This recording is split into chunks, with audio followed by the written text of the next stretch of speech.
Capítulo 25. É como déjà vu, como entrar em um pesadelo. Os sons da areia, o cheiro metálico de sangue, tudo me traz lembranças tão horríveis. Como é meio-dia, ainda não há lutas e, portanto, não há multidões para se satisfazer. Isso significa que não preciso me preocupar em ser jogado acidentalmente para uma arena tão cedo. Também significa que tenho muito tempo para plantar meu dispositivo e planejar minha fuga. Precisamos de todas na arena, antes de eu ativar o dispositivo, porque só temos uma chance de destruir a cidade e as pessoas dentro dela.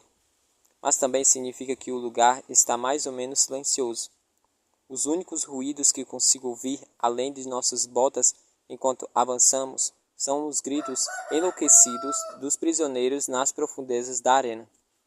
Os traficantes de escravos me levam para bem abaixo da terra por um corredor sinuoso, atrás de outro corredor sinuoso. Parece encantados por terem me encontrado e continuam sorrindo um para o outro, esfregando as mãos com alegria.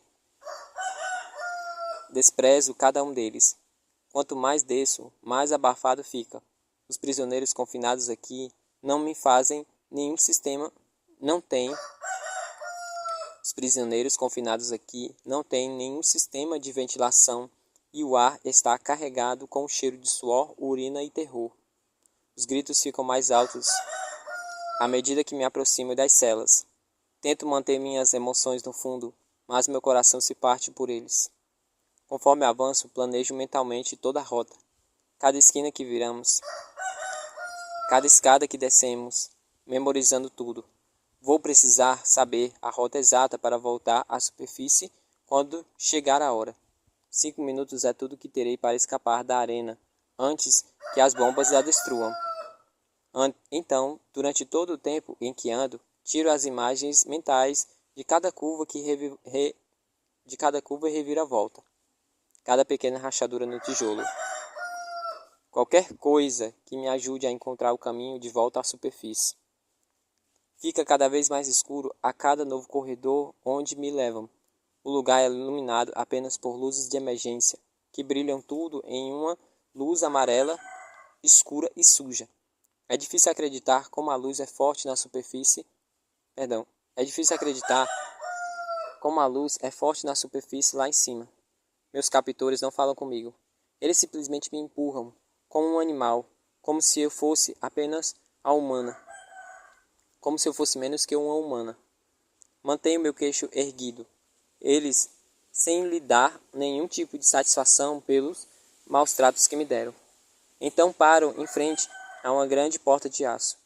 Um dos guardas pega a chave e abre a porta. Ela se abre e eles me chutam na parte inferior das costas. Tropeço para dentro e caio de joelhos, batendo no chão duro de cimento. Antes que as portas se fechem com força atrás de mim, entra uma luz suficiente do lado de fora para que eu possa ver os rostos macilentos e cravados dos prisioneiros trancados lá em dentro. Então as portas se fecham atrás de mim e somos mergulhados de volta na escuridão. O cheiro aqui é horrível. Deve haver pelo menos 100 prisioneiros aqui, todos amontoados, acorrentados, sentados na própria sujeira e imundície. Não me surpreende saber que ninguém aqui se lavou desde quando foi traficado. Estar tão perto deles me traz lembranças horríveis, da fome que roía quando estava na Arena 1 e das algemas pesadas em volta dos meus pulsos. Sinto apenas empatia por todos eles, mas não falo com ninguém. Não estou aqui para fazer amizades. Se me permitissem cuidar de alguém aqui dentro, poderia colocar toda a missão em risco. Todos aqui vão morrer. São danos colaterais de um plano maior. Me surpreendo ao me ouvir pensar assim. Eu realmente me tornei a flor. Ela não se importava com ninguém, contanto que sobrevivesse. Naquela época eu a odiava por isso, mas agora eu entendo. E também entendo porque meu pai fez o que fez. Às vezes, pequenos atos de maldade se transformam em grandes atos de bondade. Não que alguém possa me chamar de pequeno, não que alguém possa chamar de pequeno voar um estádio cheio de traficantes de escravos e espectadores e destruir tudo. Minha missão não sai dos meus pensamentos, nem por um segundo. Imediatamente, tatei o meu bolso, procurando uma luz LED vermelha do meu rastreador GPS. É difícil de alcançar com as algemas postas e na escuridão total, mas eu encontro mesmo assim. Sei que, uma vez que eu a ative, só terei 5 minutos para escapar antes que lancem as bombas. Por isso, é absolutamente crítico que eu garanta uma rota de fuga antes de fazê-lo. Gostaria de ter um mínimo de luz para ver, assim poderia calcular quantos passos me levaria para chegar à porta. Cada detalhe agora importa. Meu plano é ativar o dispositivo quando os guardas vierem me buscar, para a minha luta, e então atacá-los. Estarei lá em cima e fora da arena antes que as bombas caiam. O que você tem aí? Diz uma voz sem corpo. Parece uma voz de uma idosa. A crueldade dos traficantes de escravos em colocar uma idosa na arena para entretenimento é inimaginável. Não é nada, respondo sem saber se posso confiar nela. Me parece que é algo, é a sua resposta. Penso se devo contar mais, mas antes me lembro que não estou aqui para ser educado ou amigável. Tenho uma missão e nada mais deveria distrair dela. Mesmo assim, ajo apenas, perdão, mesmo que isso seja apenas uma conversa amigável com uma idosa. Enquanto tateio na penumbra ao longo da parede perimetral, rezo para que todos os outros sobreviventes não percebam o que eu estou fazendo e não tenham sido atraídos pelos movimentos da idosa intrometida. Não posso confiar em ninguém, nem mesmo em pessoas que em outras circunstâncias estariam no mesmo tipo que eu. Sinto-me culpado sabendo que minhas ações causarão suas mortes, mas tenho que me lembrar que todos estarão mortos de qualquer forma. Pelo menos assim, as outras pessoas em outros lugares poderão sobreviver. Não deveria ter de transformá-las em mártires, mas eu não tenho escolha. Enquanto procuro um local estratégico para me preparar para o meu ataque, começo a ouvir algo que desperta minha suspeita. Parece muito com gritos distantes de uma multidão. Escuto atentamente, me esforçando para ouvir acima dos sons dos prisioneiros se movendo pela cela. É inconfundível. Posso ouvir o som de uma multidão se aproximando, seus gritos de sangue cada vez mais fortes. A idosa me falou antes também. A idosa que me falou antes também deve estar ouvindo. Deve ser um evento especial, diz ela. Normalmente não há lutas tão cedo no dia. Quero perguntar como ela pode saber que horas são, já que estamos em uma cela completamente escura, sem nenhuma forma de ver o lado de fora. Mas tenho coisas mais importantes para pensar. Um evento especial só pode significar uma coisa. Os traficantes de escravos anunciaram minha chegada. Sabia que seria uma atração para a multidão, mas não percebi que seria uma atração tão grande que adiantaria os jogos para o meio-dia. Não terei a noite para me preparar, de jeito nenhum. Estão celebrando uma luta especial, aqui mesmo e agora. Um choque de pânico percorre meu corpo. Estou aqui há apenas 20 minutos e o plano já está se desviando. Minha rota de fuga já não foi planejada. Não tive tempo nem de descobrir o que estou fazendo. De repente ouço o som de passos se aproximando lá fora. Estão vindo me buscar. A fechadura range quando alguém abre do outro lado da porta e então aparece o traficante de escravo, uma silhueta contra a tênue luz vinda de fora. Brookmore, diz ela. Perdão. Brookmore, diz ele. Reconheço sua voz como a de um negreiro que capturou pela primeira vez na cidade. Você está certo sobre o prazer. Você estava certa sobre ser um prazer para a multidão. No momento em que dissemos que tínhamos nosso líder, nosso líder convocou uma luta especial. Você vai para a arena agora. Tento me acalmar. Tudo está acontecendo mais rápido do que eu esperava. Fazem apenas 4 horas desde que deixei Rian, Ben, Charlie, Papai, Bri e Penélope nos portões do recinto. Mas tenho que manter a calma no lugar. Sou um soldado, uma lutadora. Posso fazer o que tenho que fazer. Agora chegou a hora. E então chega o momento. A idosa começa a rir. Oh, você é um evento especial? Bem, boa sorte. Viro-me e a encaro, seu rosto enrugado, faltando-lhe seus dentes, suas mãos são nodosas. Mas não tenho tempo para raiva. Tenho tempo para fazer e tenho trabalho a fazer. Procuro no bolso o dispositivo GPS, mas antes que meu polegar toque no botão, a mulher grita. Ela tem algo no bolso. O caos irrompe na cela quando os prisioneiros começam a entrar em pânico. Rapidamente pressiono o polegar no botão, mas minha mas na minha pressa trêmula não consigo dizer se está completamente ativado ou não. Não tenho oportunidade de verificar 2 vezes. O guarda está ali. No segundo, ele arranca da minha mão o dispositivo. Não consigo ver se a luz vermelha piscante se ativou porque porque o guarda deixa o dispositivo cair no chão e esmaga com uma bota pesada. Minhas entranhas caem como um peso de 10 toneladas. Se eu não conseguir ativá-lo antes que ele o destruísse, o resto do exército não virá o sinal. Não saberão em que momento chegou antes de qualquer... Perdão. Não saberão que o momento chegou muito antes do que eu esperava. Mesmo que tenha captado o sinal, tenha sido apenas uma fração de segundos. Facilmente poderia ter piscado e não visto. E não haverá nada para guiá-los seus mísseis. Eles têm um tiro para acertar o alvo e agora terão que fazer isso às cegas.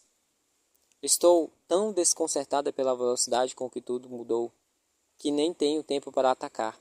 O guarda que me agarrou bruscamente pelos braços e está me arrastando para fora da cela. Enquanto isso, os sons da multidão lá em cima se intensificam. Posso ouvir seus passos enquanto marcham sobre minha cabeça e ocupam seus assentos. Estão me levando para a arena e não há nada que eu possa fazer. Enquanto me arrastam para fora da cela, aperto os olhos para a idosa, que se virou contra mim no último segundo. Sei que provavelmente só queria sobreviver mais um dia, sei que provavelmente só queria sobreviver por mais um dia. Não ser chamada para lutar hoje, mas sua insensibilidade arruinou tudo. Aquela decisão de me denunciar pode ter mudado o curso da história do mundo. A porta da cela se fecha com toda força e me arrastam atordoada pelo corredor. Conforme avanço, minha calma desaparece completamente. Em seu lugar, vem um batimento frenético e acelerado, uma mente desunindo e palmas escorrendo de suor. Tudo estava errado, tudo deu errado. Meu pior pesadelo se tornou realidade. Eu estou indo para a Arena 3. Capítulo 26. Cada um dos meus passos ressoa enquanto o guarda me empurra pelo corredor. Minha mente é um borrão frenético. Está tudo tão escuro aqui embaixo, com apenas as luzes de emergência para iluminar o caminho. Mal posso ver a minha mão na minha frente do meu rosto. Isso torna tudo mais cru. Sinto que estou caminhando para o inferno. Os traficantes de escravos caminham na frente e atrás de mim. Deve ter conseguido informações sobre mim. Sabem o que eu fiz na Arena 1, que matei o líder de lá e não querem correr o risco. O corredor se dobra, afastando-se do caminho que leva à liberdade. Levando-me na direção oposta, em direção às faces da morte. Passo a ouvir a multidão batendo os pés, cantando no meu nome. Todos querem me ver lutar, mas ninguém quer me ver sobreviver. Todos querem testemunhar minha morte. Fino os calcanhares. Meu corpo não me deixa se mover. Um traficante de escravos se aproxima de trás e me dá um chute na parte inferior das minhas costas, fazendo-me tropeçar para frente. Quase perco o equilíbrio. Com as minhas mãos amarradas com tanta força, se eu cair, não haverá nada que possa fazer evitar tacar minha cara no chão. Não tenho escolha, a não ser não me deixar eles me empurrarem para frente. Não tenho escolha, a não ser deixar ser empurrada para frente. Finalmente, o corredor se abre em uma sala circular.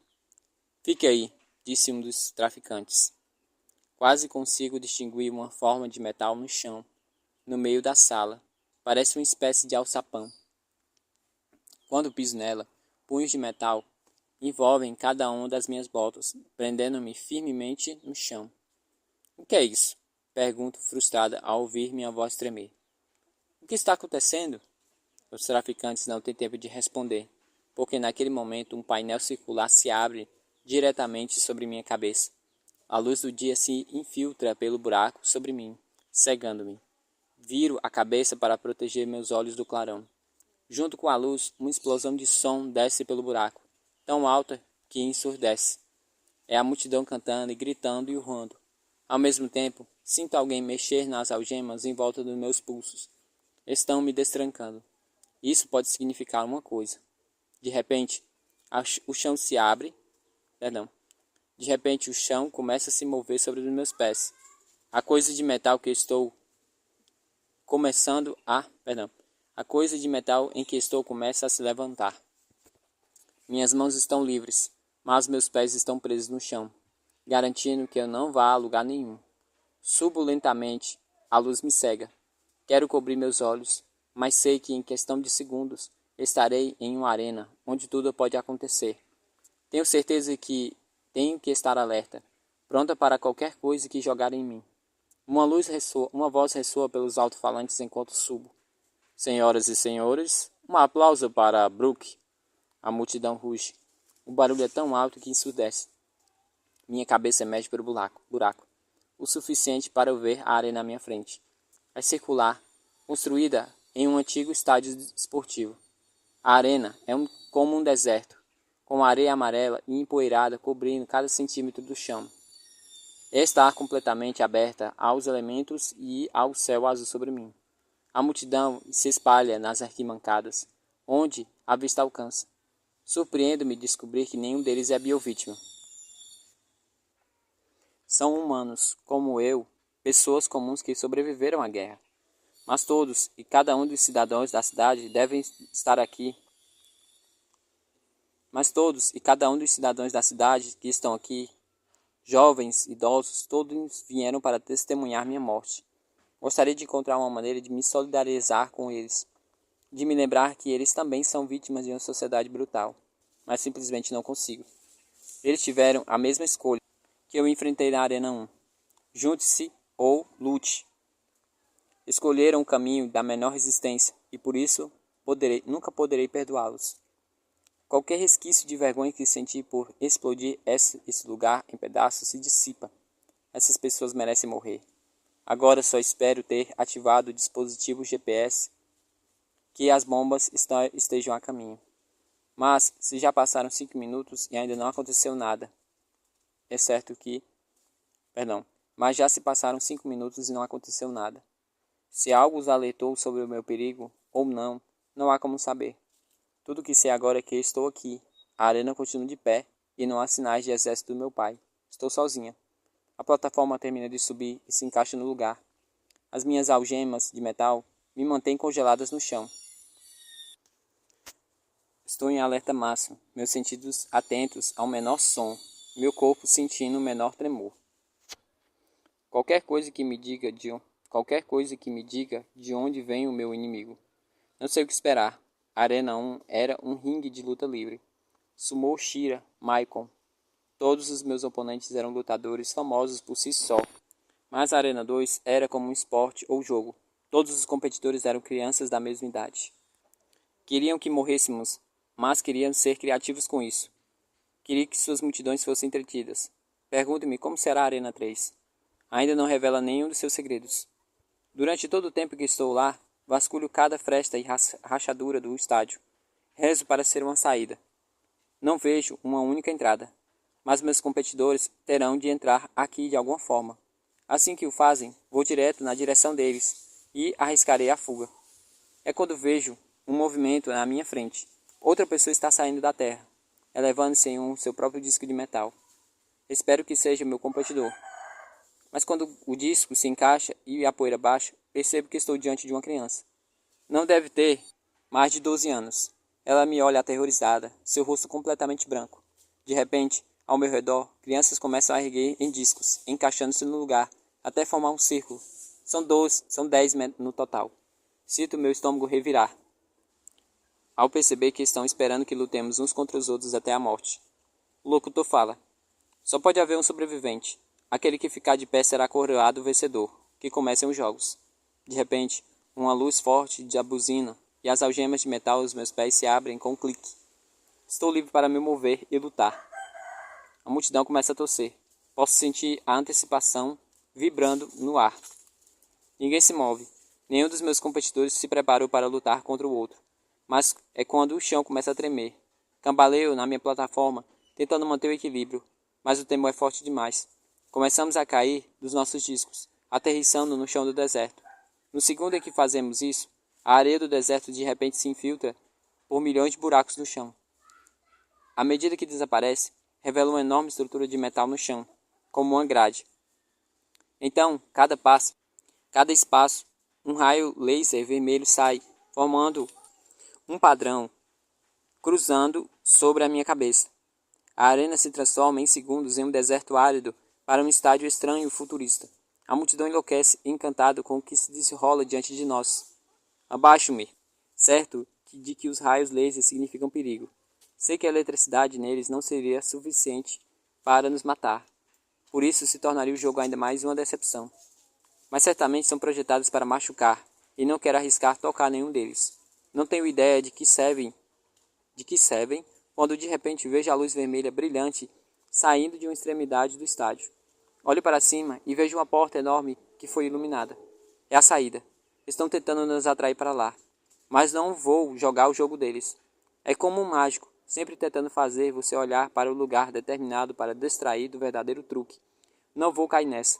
Aquela saída provavelmente é falsa. Só querem ver meu desespero. Duas crianças saem correndo em direção à saída. No momento em que fazem, raios lasers começam a se mover, perseguindo-os pelo chão do deserto. Elas gritam de dor, caem no chão, contorcendo-se como se tivesse levado um choque elétrico. A multidão se diverte momentaneamente com a cena, mas rapidamente se frustra com a falta de luta.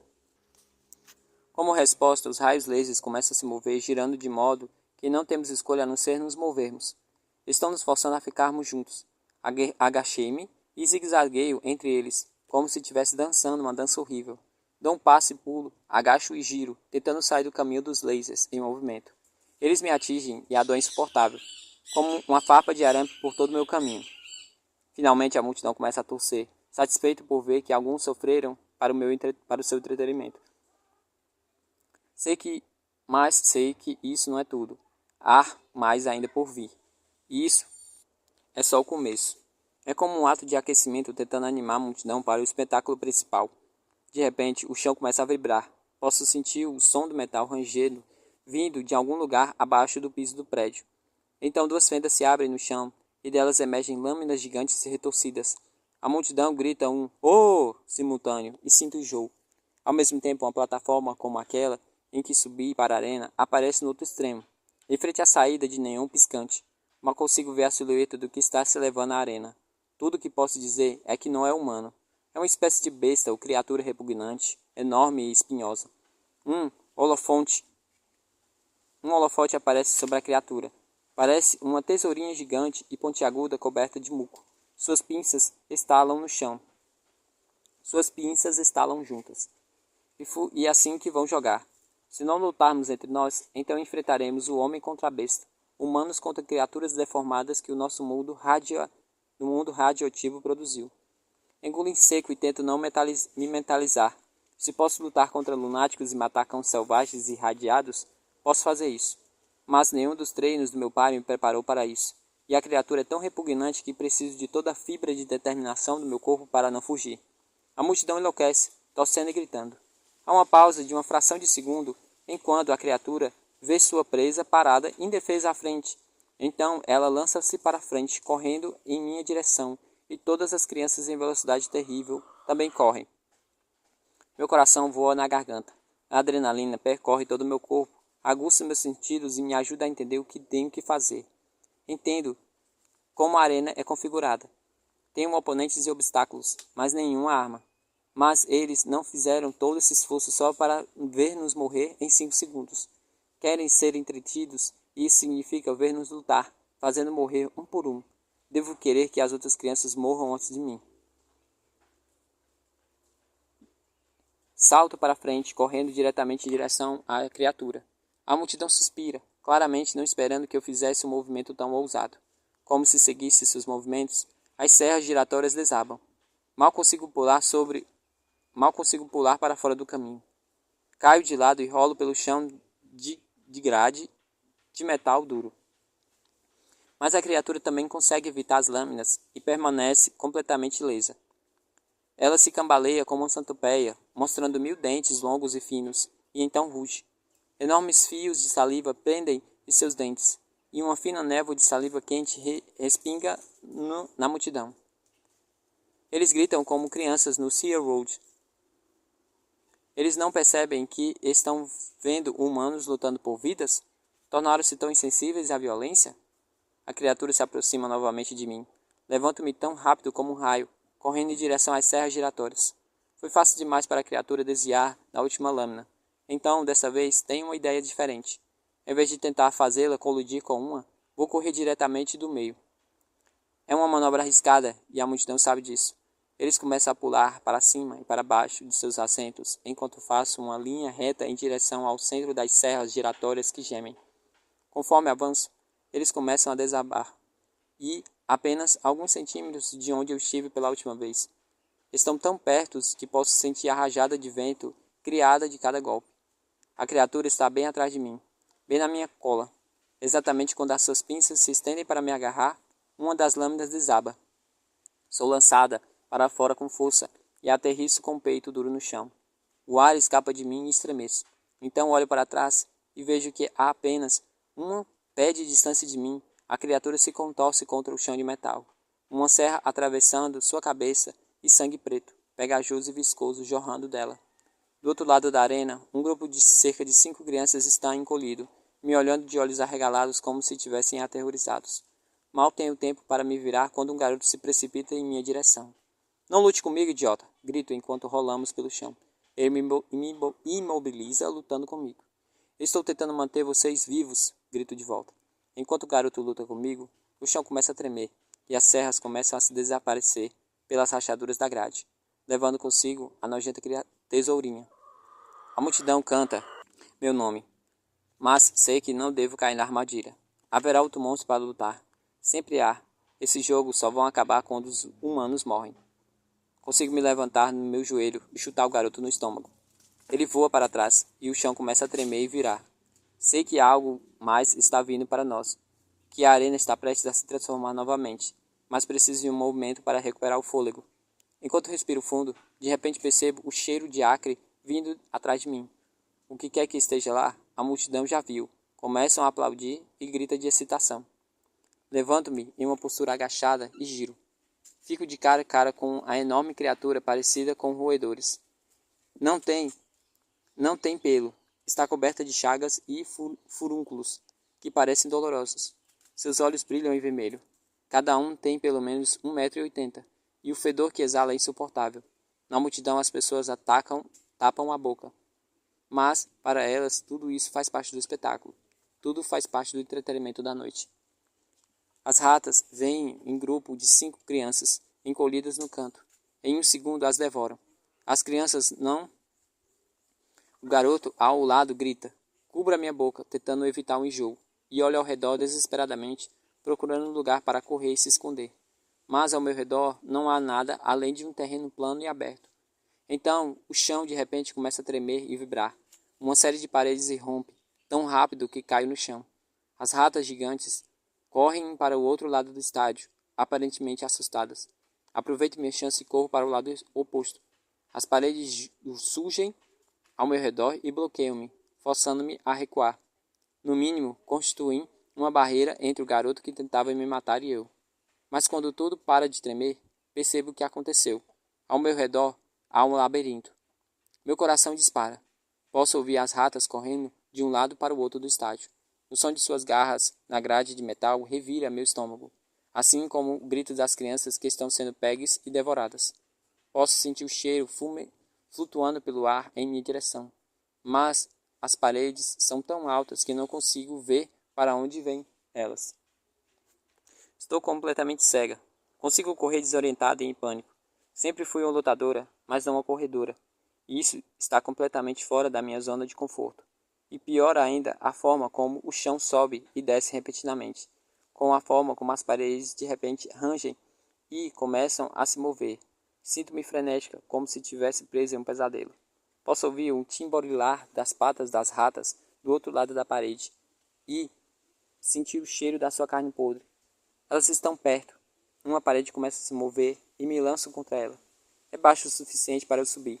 Salto para trás de toda essa altura e estou a apenas alguns metros atrás da ratazana. Seus focinhos nojentos me cheiram.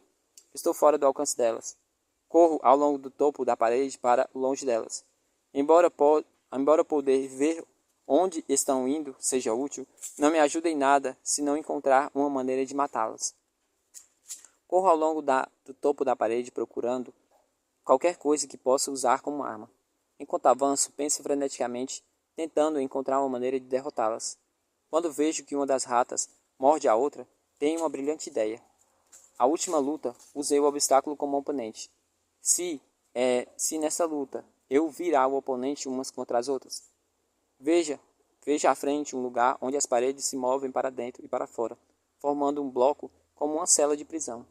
Sei então o que devo fazer. Ei! Grito para as criaturas, tentando chamar atenção. Eu estou aqui! As três se viram, seus rostos nojentos em minha direção, torcendo seus narizes cheios de crosta. Enjoada, ao vê-las, começa a correr. Meus pés batem contra a parede dura. As ratas estão bem atrás de mim, perseguindo-me tão rápido, chegando tão perto. Tenho que cronometrar isso perfeitamente, ou não vai funcionar. Dou um salto disparado exatamente quando uma das paredes começa a se levantar, e consigo agarrá-las com a ponta dos dedos. Fico pendurada ali, pendurada, impotente, enquanto ela continua sua lenta ascensão. Tento me puxar para cima, mas não consigo me segurar pela parede. Apertando os dentes, começo a raspar e chutar, procurando uma fenda na parede que possa me apoiar. As ratas correm em minha direção. Posso ouvi-las, senti-las. Posso sentir a multidão na ponta dos seus assentos com antecipação. Finalmente coloco meu pé em uma parte áspera da parede e começo a escalar, puxando com todas as minhas forças. Então, bem a tempo, estou agachada no topo da parede. As ratas se amontoam abaixo de mim, rosnando e estalando os dentes. Fico ali, tentando recuperar o fôlego. Preciso cronometrar isso perfeitamente. Viro-me sobre a parede e observo na frente enquanto ela começa a se descer. Então salto, direto para o espaço fechado. É um beco sem saída completo. O público não tem ideia do que eu estou fazendo e deve pensar que escolhi o suicídio, porque todos suspiram em uníssono. Recuo, meu coração batendo forte, preparado para a parede à minha frente Recuo, meu coração batendo forte, preparado para que a parede à minha frente desça e meus oponentes corram para me devorar. O barulho estridente e rangente das paredes começa a soar, e ela começa a descer. As ratas estão subindo umas sobre as outras, tentando ser as primeiras a entrar no pequeno espaço. Então, como eu esperava, a parede contra o qual minhas costas estão posicionadas começa a girar. Mal tenho um segundo para me empurrar pela abertura antes que ela se feche com um enorme rangido. As ratas estão trancadas dentro de uma pequena sala do outro lado. Em questão de segundos, ouço o som delas se despedaçando umas às outras. A multidão explode em aplausos, animada com o espetáculo que eu estou dando. Mas é claro que ainda não acabou. Haverá mais e mais criaturas deformadas para lutar, mais corridas para correr e aros para saltar. Sou o entretenimento deles até a morte. Minha única chance de sobreviver é se puder prolongar o jogo até o fim da noite. Tempo suficiente para que as tropas do recinto percebam que estou em apuros. Nesse momento não me importo se morrer nas explosões das bombas deles. Qualquer coisa seria preferível do que jogar esse jogo nojento da morte. Nesse momento, um ataque com bombas parecia uma misericórdia. Quando o chão treme e o labirinto desaparece, vejo pela primeira vez outros competidores. Apenas 3 deles restam. Agora, o que me atacou se foi engolido por um dos roedores putrefados. A visão me faz sentir vazia, mas a multidão adora. Eles rugem em sua aprovação, mamando o entretenimento e a forma como estamos sendo torturados lentamente até a morte. De todas as arenas em que lutei, de todas as multidões que enfrentei, de longe, essas são as piores, porque sabem mais e adorariam uma atitude do que eu prefiro você do que eu. O ódio que sinto por eles é avassalador. O chão começa a tremer. O chão começa a tremer de novo. Quando eu olho para baixo, vejo água fervente e quente borbulhando através da grade sobre meus pés. É tão quente que espirais de vapor sobem por ela e bolhas estouram na superfície. Então as plataformas se levantam. Não tenho escolha. Meu instinto de sobrevivência é mais forte do que qualquer coisa dentro de mim que queira desistir. Agarro uma corda amarrada a um pódio e começo a balançar sobre a água fervente. Movo-me como um pêndulo de um lado para o outro, todo o tempo olhando para baixo para ver qual criatura híbrida será enviada para me aterrorizar. Mas em vez de uma criatura, a água continua subindo. Meus músculos gritam em protesto enquanto me forço a subir pela corda, afastando-me pouco a pouco da água que continua subindo. No extremo da arena, um dos garotos perdem a pegada da corda. Ele escorrega para a água fervente e solta um grito arrepiante. Subo ainda mais rápido e consigo subir de bruços na plataforma. Quando olho para baixo, percebo que a água está cheia de vermes gigantes que se contorcem, como com pelo menos 15 metros de comprimento e completamente transparentes. Claramente, esses animais evoluíram em águas quentes, radioativas e tóxicas. A multidão grita como se achasse visão repulsiva. Estou tão irritada com eles, com a forma como eles tratam e com o prazer com o que eles tiram do nosso medo e miséria. Mas a luta está me esgotando. Não tenho energia de sobra para gritar com eles. Tudo que me resta de mim terá que ser dedicado a lutar contra as criaturas parecidas com vermes. Na água abaixo de mim, elas se retorcem e se enrolam, mas continuam aparecendo, contorcendo-se. Seus corpos transparentes e repugnantes me fazem sentir enojada. Se a plateia espera que eu as mate, ficarão muito decepcionados. Não há como eu lutar contra essas criaturas nojentas, literalmente centenas delas. Mas as águas estão subindo, aproximando-se cada vez mais. Não há lugar para escalar. Não posso subir muito mais alto. É quando percebo que não devia escalar ou lutar. É o fim da linha. Para a multidão, o prazer vem com a antecipação aterrorizante de saber que um de nós está prestes a morrer, de ver o terror em nossos rostos. Não tenho escolha a não ser entretê-los me escondendo na borda da plataforma. A água começa a lamber a lateral da plataforma. As vermes estão tão perto de mim agora que posso ver seus olhos esbugalhados. Eles têm fileiras de dentes perfurantes, como agulhas. A multidão grita de alegria quando outro terremoto começa a sacudir os pódios. Ouço o grito estridente de um garoto e sei que o outro competidor caiu nas águas mortais.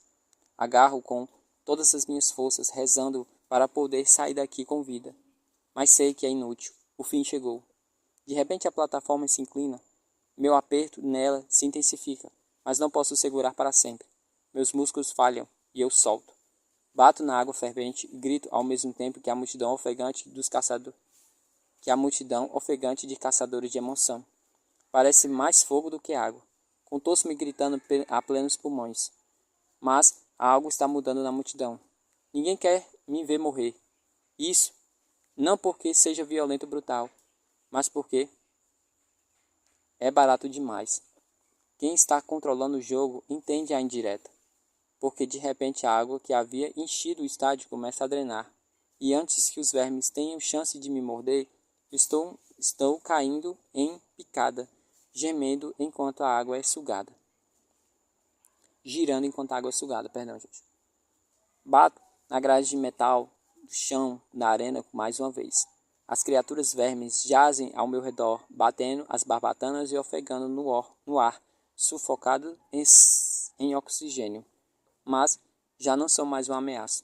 A multidão se explode em aplausos.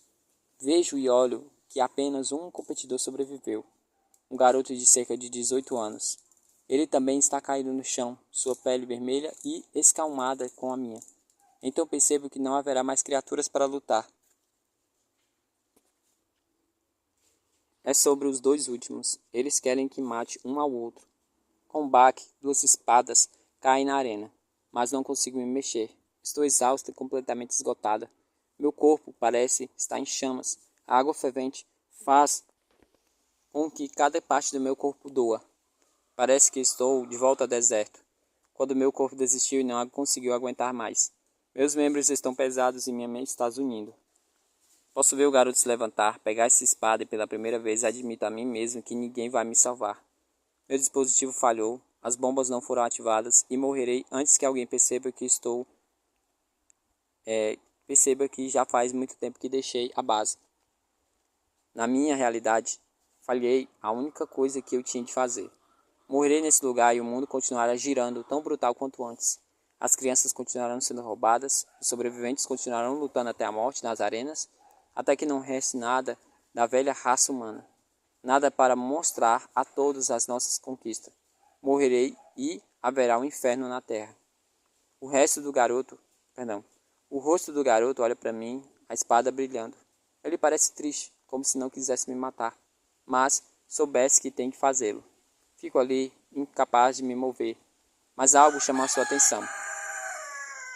Há algo vindo em nossa direção, flutuando tão leve quanto uma pluma ao vento. Vem da plateia. Alguém jogou um pedaço de tecido branco, ou uma pluma em nossa direção. Vemos flutuar para baixo. É um tipo de oferta da paz. Olho para cima e observo da multidão tentando ver quem jogou. Quando faço, meu coração para. Lá em cima, na multidão entre os espectadores, estão Ben e Rian. Acho que nunca fiquei tão feliz de vê-los na minha vida. Eles pulam as barreiras e começam a correr em direção. Intrusos!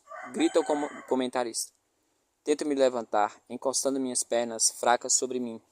Então, de repente, meus braços se entrelaçam sobre os meus e me colocam de pé.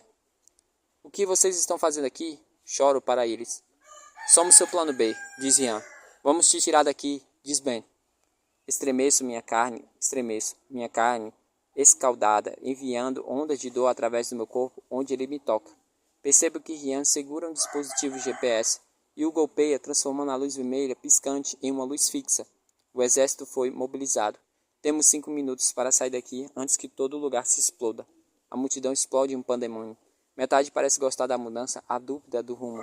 A outra metade está irritada porque foi enganada e não viu a mim e ao garoto lutarmos até a morte. Mas o garoto não parece entender o que está acontecendo. Deve pensar que Rian e Ben foram enviados para ajudar a matá-lo. Ele avança em nossa direção, sua espada erguida. Rian pega a espada que caiu de mim e se vira. Sua espada se choca. Ben chega ao disco de metal que me trouxe ao estádio e usa algum tipo de dispositivo em sua mão, uma ferramenta para bater na borda do disco. Ele se abre. Rian grita atrás de mim. Vamos! Vão! Grita ele. Enquanto puderem. Ben puxa o meu braço e de repente caímos em picada para baixo, através do buraco. Batemos no chão com tanta força, sem fôlego.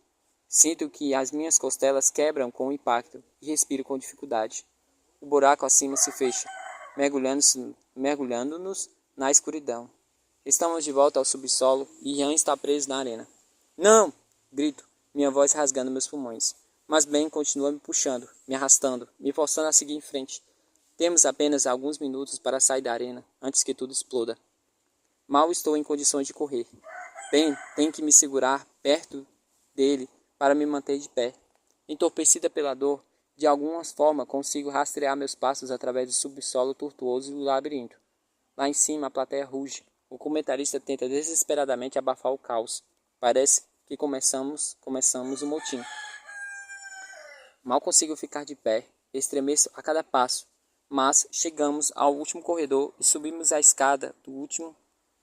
última escada. Então de repente saímos pelo calor do deserto para o abismo do nada. Estamos livres da arena. Começo a correr a toda velocidade, sabendo que temos apenas alguns minutos antes que a arena se exploda. Mesmo de fora, podemos ouvir a multidão enfurecida.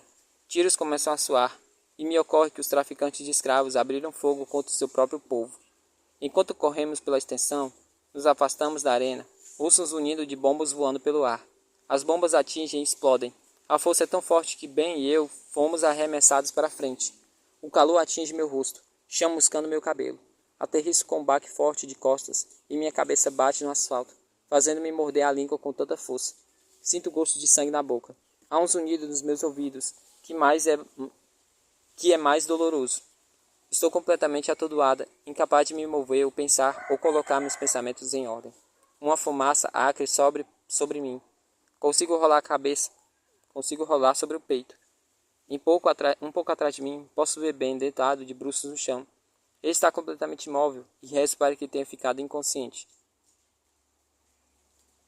Atrás dele posso ver uma cena de carnificina total. Enormes chamas saltam do ar, e pedaços de metal e partes de corpos caem. Agacho-me quando pedaços da arena rangem com um baque a apenas alguma polegada ao lado da minha cabeça. Olho para trás e vejo onde estava a arena. Agora não é mais nada do que uma cratera fumegante. A bomba destruiu tudo. Acabou com milhares de pessoas em uma explosão. Não há mais arena. Não há Rian. Então todo mundo fica preto.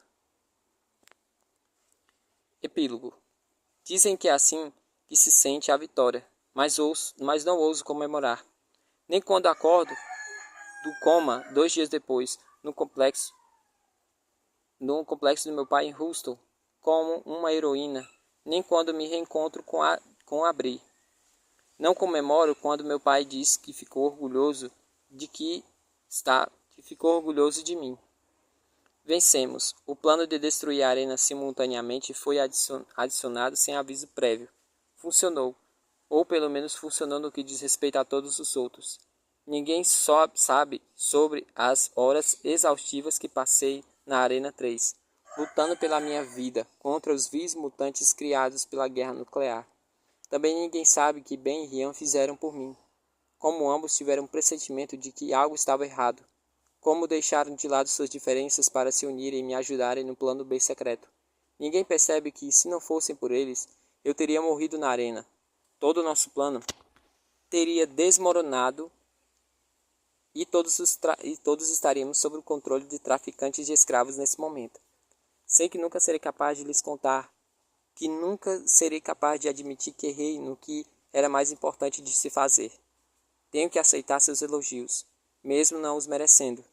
Tenho que deixar que me consolem, porque Rian escapou misteriosamente do complexo, sabendo que nunca poderei dizer a ninguém que ele está, de fato, morto pela minha culpa. Ninguém sabe nada disso. Todos aceitam, todos acreditam. Quando me encontrei inconsciente no deserto, que a minha pele foi queimada pela explosão da bomba. Todos precisavam que eu fosse a heroína. Então, não tive escolha a não ser aceitar. Só Ben parece entender por que estou tão apagada. Ele sabe por que não danço, bebo e comemoro com os outros. Como sempre, é Ben quem entende o que vivi e me marcou, me danificou, possivelmente para sempre. A única coisa que sai de tudo isso é que sei que estaremos um ao lado do outro em silêncio, apoiando-se, sem precisar falar para entender de onde o outro vem. A primeira semana após a destruição das arenas, recebemos a mensagem de um esquadrão no meio oeste. A Arena 4 caiu. Seus prisioneiros foram libertos. Todos estão nos ônibus a caminho do sul. Já temos infraestrutura e muita comida para apoiá-los. Mas ainda não comemoro. Na segunda semana, temos uma surpresa ainda maior quando o comandante de Fort Knox chega com suas tropas. Ele admite que errou ao ignorar o pedido de ajuda de meu pai. Jura fazer todo o possível para ajudar, e começa um acordo de acolher os órfãos das cidades destruídas e resgatados do tráfico sexual. Serão colocados com famílias nas cabanas da floresta. Mesmo assim, não é o suficiente para eu comemorar. Também não é o momento em que a amizade de Charlie e Bree se transforma em um primeiro amor. Nem quando Zack e Stefan são resgatados de Memphis. Nem o momento em que finalmente posso olhar para Ben nos olhos e dizer que o amo. Que finalmente posso estar com ele de maneira que ele quer que eu seja. O momento em que finalmente consigo sorrir pela primeira vez, um ano depois. Essa é uma semana antes do exército americano recém-formado começar a se mobilizar para os desertos, e um mês depois que o primeiro dispositivo de comunicação completo e restabelecido entre os diferentes complexos está totalmente operacional. Estou sentada no meu quarto, na casa do meu pai. Ben está dormindo na minha cama, com o cabelo bagunçado. A luz do sol entra pelas cortinas, iluminando seu torso pálido, fazendo parecer mais bonito do que antes. Há uma batida fraca na porta. Entre, digo. Bree espreita pela porta. Bree se espreita a cabeça pela porta. Quando vê Ben dormindo na minha cama, ela fica vermelha. Sim? Pergunto, divertida com seu constrangimento. Papai quer te ver, diz ela. Ben se mexe e, percebendo que está revelando um pouco mais do que gostaria, rapidamente puxa a coberta até as axilas. Oi! ele diz para Bri. Ela simplesmente se vira e sai correndo. Aproximo-me de Ben, envolvo nos seus braços de volta ao seu pescoço. Depois me inclino e planejo um beijo lento e prolongado nos seus lábios. Bom dia, dormiu. Dormiu bem? Perfeitamente, responde ele. O que a Bri queria? Ela disse que o papai queria me ver, digo, levantando-me da cama. Vindo? Vou fazer um café da manhã. Ben sorri e veste a roupa. Atravessamos o corredor do bangalô e encontramos papai na cozinha. Bri está sentada à mesa com ele. Ele sorri quando nos vê chegar. Que foi? Digo. A Bri disse que você queria me ver. Sim, responde ele. Tenho notícias para você. Sente-se. Troco um olhar com Ben e ambos nos sentamos. Recebi uma ligação do complexo na Califórnia hoje, começa papai. Disseram que a Arena 1 de lá caiu. A cidade foi recuperada. Suspiro. Essa foi a última? Digo, sentindo meu coração começando a bater, e papai assentiu. Foi a última. Quase posso não acreditar. É real. A América finalmente se livrou de suas arenas. Nunca mais haverá lutas nela. Papai adianta-se e me dá um longo abraço.